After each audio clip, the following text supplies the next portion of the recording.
اهلا بيكم. انا راود، ودي اول حلقه من بودكاست دماغ شغاله مش بتنام.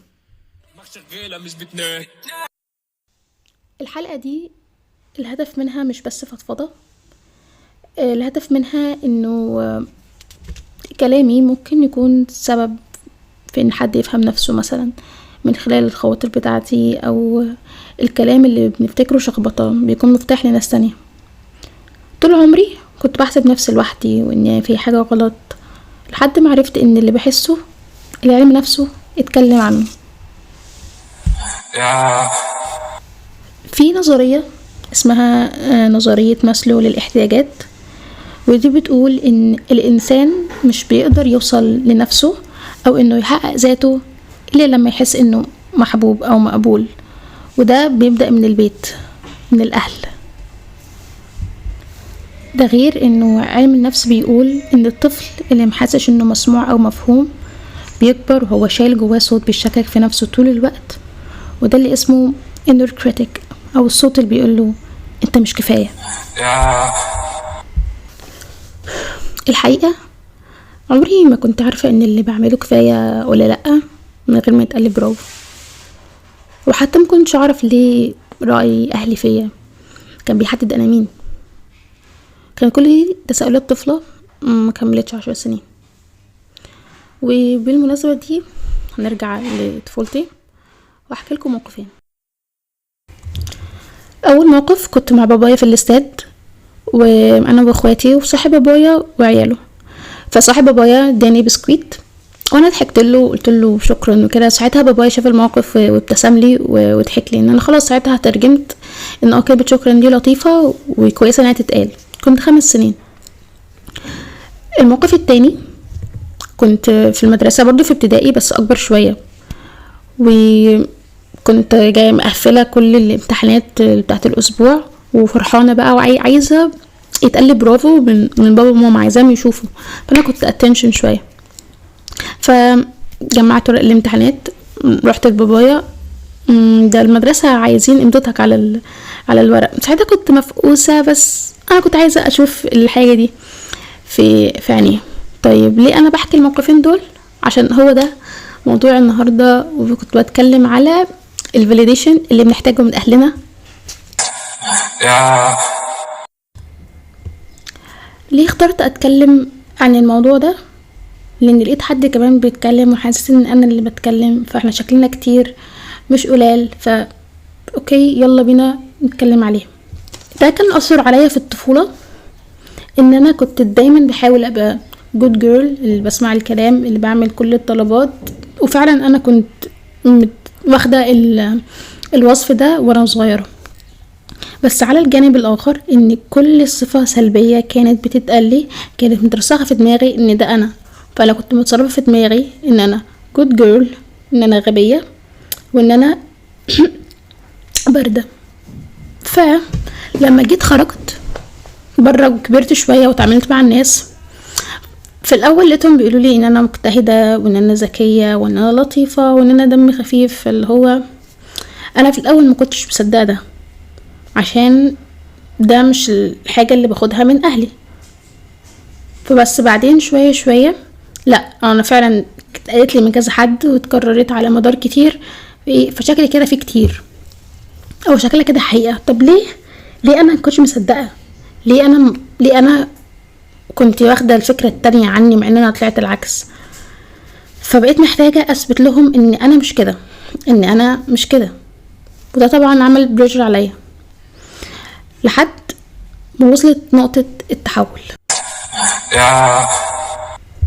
نقطه التحول وامتى حسيت ان انا بدور على رضاهم زياده عن اللزوم؟ يوم نتيجه 3 ثانوي.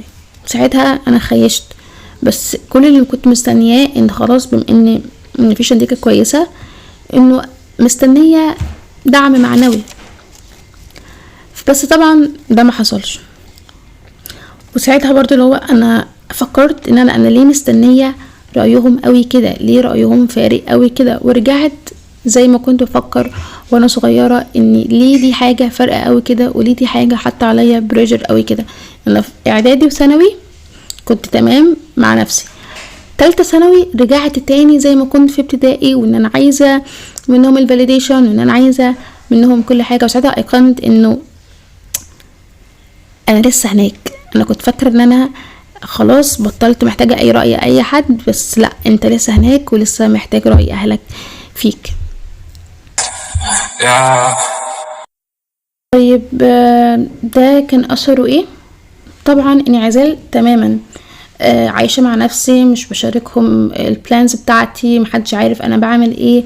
بتعلم وبتفوق، بس محدش عارف اللي انا بتعلمه جديد، اللي انا قدمته جديد. انعزال. بس بعدين بتحس ان في حاجة ناقصة. هتاخد من صحابك ان انت شطور، وهتاخد من الناس اللي بتشاركهم على السوشيال ميديا ان انت شطور، بس برضو في حاجة ناقصة. انت مش دول الناس اللي رأيهم فارق معاك. طب هل انا واجهت؟ الحقيقة انا ما واجهتش، علشان لما بتكبر بتدرك ان اهلك بشر، وان هما مش لازم هيقدموا 100% صح، بس هم 100% قدموا احسن حاجة عندهم. فبتبقى انا كنت عايز كذا بس انتوا ما عملتوهوش، بس انا عارف ان دي احسن حاجة عندكم، فخلاص بتضطر ترضى. انا لما كبرت اكتشفت اني هفضل محتاجة ان هم على طول يسقفولي، وان هم على طول يشوفوا انا بعمل ايه، وان دول اكتر 2 انا هبقى مستنية رأيهم. في دراسة من جامعة هارفارد، ودي الدراسة الأطول عن السعادة، بتقول إن حياة الإنسان أكتر حاجة بتأثر عليها مش الفلوس ولا الشغل، بل العلاقات الداعمة. وأهم علاقة في العلاقات دي هي علاقة الإنسان بأهله. وفي علم النفس العصبي، الطفل لما بيسمع كلام دعم وتشجيع مخه بيبني روابط عصبية صحية، لكن لما بيسمع نقد دائم بيحصل إفراط في نشاط جزء من المخ. الجزء ده اسمه أميجدلا، يا رب يكون بقول اسمه صح، وده الجزء المسؤول عن الخوف والقلق. انت تسمع نقد دائم مخك يبتدي يقلق ويخاف، بل بالعكس ده يحصل إفراط في النشاط الجزء المسؤول عن الخوف والقلق. ده غير انه السكيما ثيرابي، وده علاج الأنماط النفسية اللي اتكونت في الطفولة. أي مشكلة في طفولتنا السكيما ثيرابي ده هو اللي بيعالجها. وبيقول ان في ناس بتعيش بدور الطفل المهجور طول عمرها جواها طفل بيكلمها بيقولها انا ليه محدش شايفني، انا ليه مش مسموع، انا ليه مش مفهوم. والنوع ده من الناس اكتر حاجة بتشفيه ان هو اللي يشوف نفسه وهو اللي يسمعها. العلم بيأكد ان انت العيب مش فيك، او ان انت مفاكش حاجة غلط، بل بيأكد ان انت موجوع. بس علاجك انك انت تصدق نفسك وتفهمها، وان تفهم ان ده شيء طبيعي. لو حسيت ان الكلام ده لمس فيك حاجة، او انه شبهك او شبه حد تعرفه، فانا سبت لكم مصادر في الديسكريبشن بوكس تعرفوا منها معلومات اكتر وتفهموا نفسكم اكتر. ولو حابين تعرفوني اكتر هتلاقوا اكاونت انستجرام في الديسكريبشن بوكس. بالمناسبة الحلقة دي بتتصور في اول ايام عيد الاضحى المبارك. كل سنة وانتم طيبين، ونعاد عليكم بخير. السنة الجاية تكون ان شاء الله على جبل عرفات، وانا راوت ودي دماغ شغالة مش بتنام.